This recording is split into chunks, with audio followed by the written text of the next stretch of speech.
Mickey, first off, talk about your safeties group, what you got coming in. You got a bunch of new guys coming in, Landon Zanders being one, and a couple more like Joseph Charleston. Speak on those guys, and also speak on Tanner Muse and what he's got to do this year to show leadership. Yep, let's start with Tanner and Kayvon and Denzel, those guys coming back, and as well as Nolan Turner. Those guys are going to provide a lot of leadership, got a lot of experience between those four guys, so I'm really looking forward to what they bring, and they're just going to have to take on a different role from last year and really step their leadership ability up, which they've done this spring and this summer. And then this spring we had Joseph Charleston and Landon Zanders, and Ray Thornton came in. Now Ray had a labrum tear, so he had that fixed, so he was not able to participate in spring until the very end. But Joseph and Landon did a really good job. They did a really good job with spring training, picking up on the defense, and then coming in and some player-led meetings this summer. So really excited about those guys. And then Jalen Phillips, he got here at the end of June, and he's been here now for a few weeks. So excited about him. He's eager to get going. He's been calling me, all spring and summer, wanting to know what he can do to, learn the defense and get going. So excited about all those guys. Well, we know Tanner and Kayvon have been out there and got a lot of experience. Denzel's gotten spot work. Talk about Denzel and where he's come from since he's got to Clemson and where he's at now. So Denzel has tremendous athletic ability, tremendous change of direction, quickness. He's a great tackler, very physical player.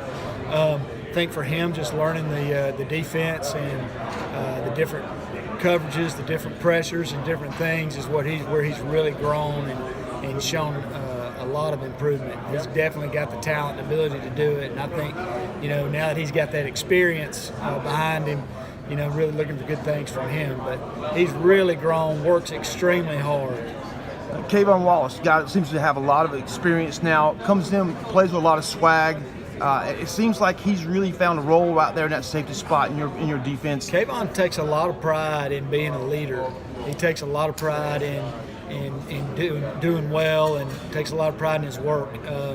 He's a guy that he's a very, very smart, very sharp player, very athletic, very talented. He can play any position, pretty much on the defense. I mean, when he first got here, he was starting at nickelback, then he was starting at corner.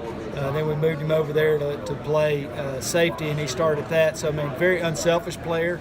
He's taking on whatever role you're giving him, he's taking it on, but really wants to be a leader for the team, and has really worked for that.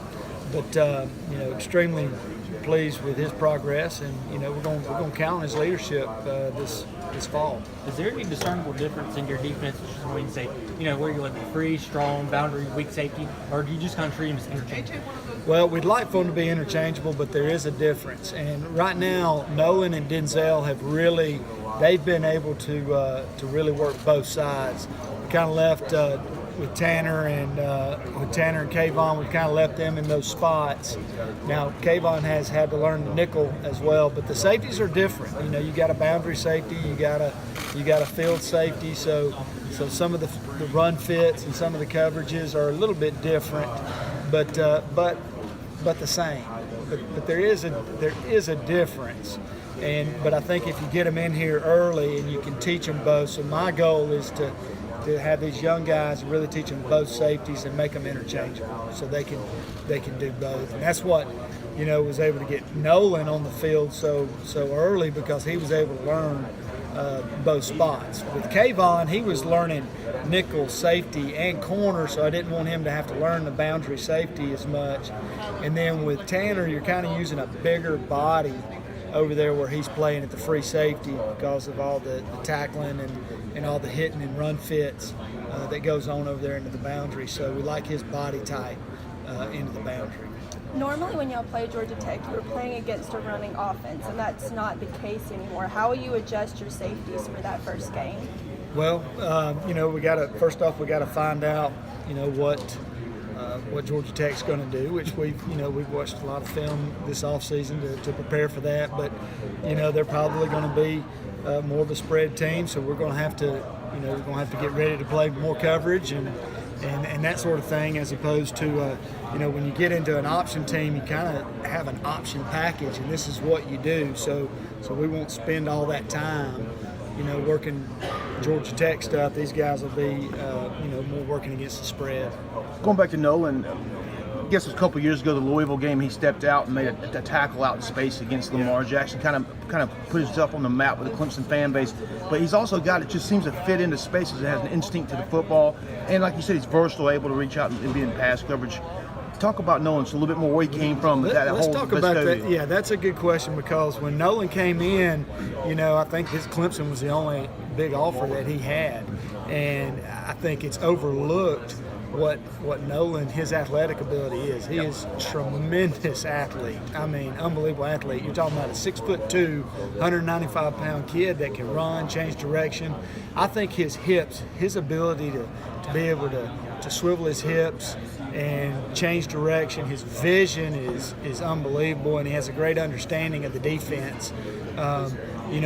Would like to see him get a little bit bigger and improve on his tackling a little bit more, but from where he's come from, I think his confidence is just skyrocketed, with him being able to get out there and play and then make plays. Makes a big interception against Notre Dame.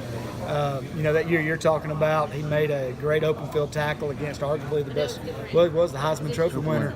Made an open field tackle on him, as good a tackle as we had that whole game. So the ability to do it is there, and now the confidence is coming with it. So, I'm expecting big things from Nolan. But, he's got a great pedigree. I mean, his dad was a tremendous athlete and played several years in the NFL and was a tremendous athlete himself, and a lot of the same attributes, different positions. Dad was a fullback, but had great vision, great hands, and great ability to avoid people and that sort of thing. And, Nolan has that ability with his hips, change direction, and his vision are just really, really good. Coach Sweeney has said that this group of safeties has the potential to be the best he's had in his tenure. Do you agree with that assessment? I hope so. That sounds good. I didn't know he said that, but they definitely have that opportunity. These guys you talk about Tanner. And this will be his third year to start. He's a fifth-year senior, so he's been in the defense now for 5 years, learning it, been very patient. He's very smart, and something he's done with our younger defenders like Nolan and Joseph and Landon, these guys coming in, and Kayvon the same way, is they've really taught these guys. They're teaching the guys behind them how to play the position as well. But the work these guys are putting in is unbelievable. The time that they put in is unbelievable, and it's nice to hear Coach Sweeney give these guys a compliment like that. And I think that a boost like that, some confidence, and somebody showing that in them will only make them better. So I'm anxious to see it. And certainly probably the deepest group. Yeah, we're a lot deeper than we were. Last year we rolled out against Alabama and we had 4 safeties on scholarship. We had a penny package where all 4 of them were on the field at the same time. Nolan Turner catches a cramp in the game, and we call that defense out there, had to call timeout because we couldn't get him on the field. So it's going to be nice to have. We'll have 8 guys on scholarship at safety. We'll have four true freshmen that's got to get ready, and then Elijah Turner and Carson Donnelly are two walk-on safeties that are really, really good. I mean, Elijah was a starter at Presbyterian before they took away scholarships at Presbyterian, so he came here and walked on, and he's done a great job. And Carson Donnelly his dad was on the '92 national championship team in Alabama as a safety, and was, I think, a freshman All-American at Vanderbilt. So I mean, he has a little pedigree too, and he's a great safety. So we're going to have at least 10 guys right there to choose from and get some work and compete. It's going to be a lot of competition this fall. How much of a luxury is it to have those upperclassmen like Tanner and Kayvon to show the new guys like Jalen Phillips and the guys the ropes as they come in? It's tremendous. So you just don't realize how different it is when you come from high school to you come to Clemson, and you got to learn a new defense and a new language. A lot of coverages are probably something they've done before, but you call it something different.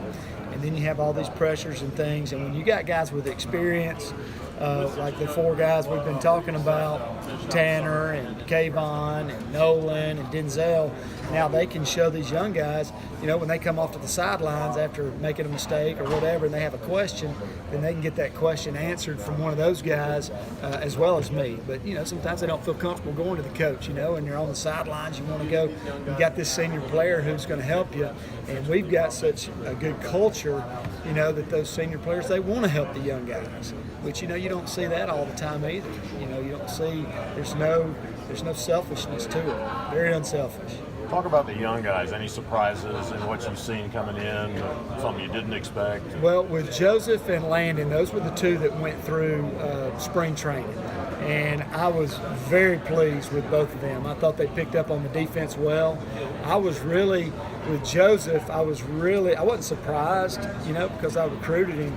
But to see him come in and be physical and be able to hit and tackle the way he can, I was glad to see that. And then with Landon, the thing I saw about him was his ball skills. And first or second scrimmage, he comes across from the middle of the field and makes an interception that was just, it was just outstanding. I think he made another one in another scrimmage in the stadium that was outstanding. So, to see the things that I saw in recruiting transfer on the field, really excited about that. Now Ray Thornton, he couldn't go through spring. He had an injured shoulder, but he was able to come out the second half of spring, and to see his footwork and his speed and what he's done this summer, he's an extremely big and fast, athletic kid. So excited about him. And then Jalen just got here, so I really hadn't had a chance. I know what he can do, but hadn't had a chance to really see him in a competitive setting yet. In years past, the leadership has probably come from the defensive line. Do you feel like that leadership may come from the back end this year? Well, talking about the defensive line, that's a different breed. Those guys were unbelievable leaders and unbelievable players for our team. And I think that they kind of laid the groundwork and a blueprint for our team, for our players on how to lead. And it needs to come from the back end this year. We've got 4 guys that have started at safety. When you're talking about Tanner, Kayvon, Nolan, and Denzel, they've all started and been big major contributors. Now I want to see them, take that blueprint that those guys have laid out and lead, of course, in their own way, but in the same direction. And I think that leadership does need to come from those guys. Are you one who values maybe a guy like a Kayvon or a Tanner kind of being that coach in the field, that maybe this year you'll maybe push more of that responsibility? I think so, and I think that they'll gain confidence with that. As much as we give them, for as much as they hear this from the coaches and their teammates are looking for that leadership from them, they'll take that role on. It's just natural. Last year you had those alpha males on the D line, and that was their role, and they took it and ran with it. And I'd love to see our safeties take that role on. They're definitely in position to do that, and they need to have the confidence and to do it. Kayvon seems like he's a natural at that, just from the time that we've gotten to spend with him in interviews. Do you see that in the meeting rooms and that Absolutely. Sort of thing? Kayvon wants to be a leader, and that's what he wants to do. And that's part of the reason why he was able to get on the field so early. He came in here, he learned the defense as a freshman, then was able to start as a nickel. He wants to be that leader. He wants to show these guys the way to go. And as his position coach, I need to channel all of that leadership that I know into him so that he can do it. But he's definitely an alpha, and he's a guy that wants to lead the team. Have a year under your belt, coaching safeties, with the 10th coach rule. How much more development do you think the safety's been able to get being coached just safeties instead of safeties and cornerbacks? Well, I think it's tremendous when you're talking about. You're talking about 4 positions back there when you're coaching the corners and the safeties. You got a boundary corner, you got a boundary safety, you got a field safety, you got a field corner. I think it's hard to give them all the individual attention that they need. I think bringing on a guy to help Mike with and do the safeties, and then he can put all his focus on the corners, and I can put all my focus on the safeties. I think it's made a huge difference. Now, I wasn't here before then, but you go, if you just look at the film and you see the production, that's taking place back there, I think you see a ton of production and a lot less mistakes, at the safety position, as well as the corner position, because those guys are getting a lot more focused coaching, a lot more focused attention. I know